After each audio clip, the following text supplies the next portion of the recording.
Yeah, now you're very right about that, and I hate to interrupt, but there is something so important that I really, really, really want to say before the hour is over. All right, and I compare this next phenomenon to the outbreak of the Revolutionary War. You had the British Army fires on Lexington militia. The Lexington militia, all they said was, "You're not coming in our town. We don't want you here. Thanks." And the British fired on them. And that's when you had this spontaneous uprising by the unorganized militia around Lexington and Concord, and they inflicted heavy casualties on this British force, and they made them retreat back to Boston. What you have here in Mexico is the rise of the self-defense militias all over the country now. And the very first one rose up in 2010 when some people were being kidnapped. This was a small town in the state of Chihuahua called Asunción, and there was only about 15,000 people in the whole town. And by this point, by 2010, they were averaging 3 kidnappings a week. And there was one day where a kidnapping was being conducted at a restaurant in broad daylight. It was somebody's daughter they were trying to kidnap, and the townspeople decided, that's enough. That's enough of this shit. We have had enough. So they actually rose up in a mob, closed off all the roads out of town.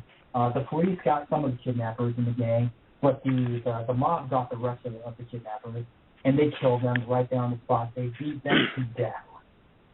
Now, unfortunately, they allowed the federal police to come in, which ultimately ended up being a big mistake because the federal police, ultimately, so many of them are corrupted too. At least 1 out of 4 Mexican law enforcement is also a cartel insurgent. That's sad. However, we've got another spontaneous militia movement starts out in the year 2012 in the state of Guerrero, and they're in lots of cities now. And essentially, these Mexican civilians are so sick and fucking tired of the cartels just killing people and killing people and killing people, and the police and the army doing nothing to stop it, that they said, that's it, we've had enough of this shit. So they have stolen weapons and illegally obtained weapons, and they have risen up in their own hometown. They have just flat out arrested or killed the cartel leaders, and as far as the local police go, they got run out of town on a rail. And this has been happening in city after city. And these self-defense militias, they're calling themselves community police, but really they're militias. They have been liberating themselves. They have been liberating neighboring towns.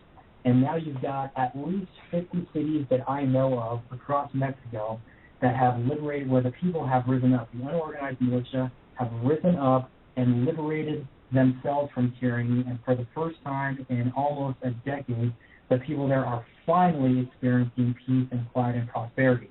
As a matter of fact, I'm looking at a news article right now from 5 days ago. And 5 days ago, self-defense groups in Guerrero liberated 8 more cities.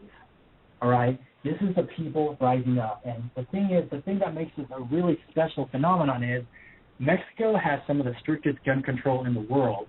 It is easier probably to buy a tank than it is to legally buy a gun in Mexico. But these people have managed to find them. We're talking about, squirrel guns and wooden, World War I era rifles and, to some extent, automatic rifles that they've stolen from cartel people that they've killed.